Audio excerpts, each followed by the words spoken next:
Ultimate Paris now being loaded. Only my champ.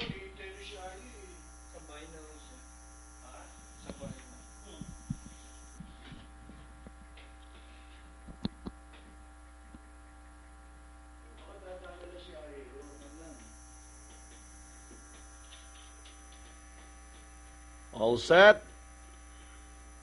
Gates open, they're up and racing. Victoria draws for your lead. Mighty Zeus moving up in between runners, running alongside Dream Lover. Then moving up on the outside, Ultimate Paris, my champ racing in fifth.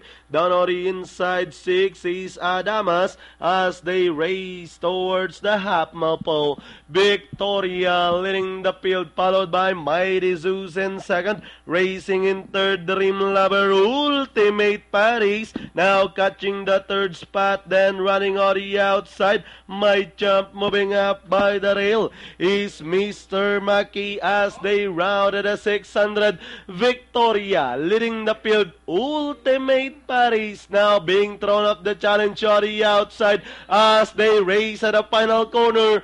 Victoria still leading the field. Ultimate Paris running on the outside. Mighty Zeus, and down the stretch they come with Victoria still leading the field. Ultimate Paris running on the outside. My champ moving up on the outside now to take second. Victoria, my champ, leveling up, rushing up like a house on fire to grab the lead. And finally, my champ, Victoria, Ultimate Paris. Then comes Emergency Express and Adamas for you.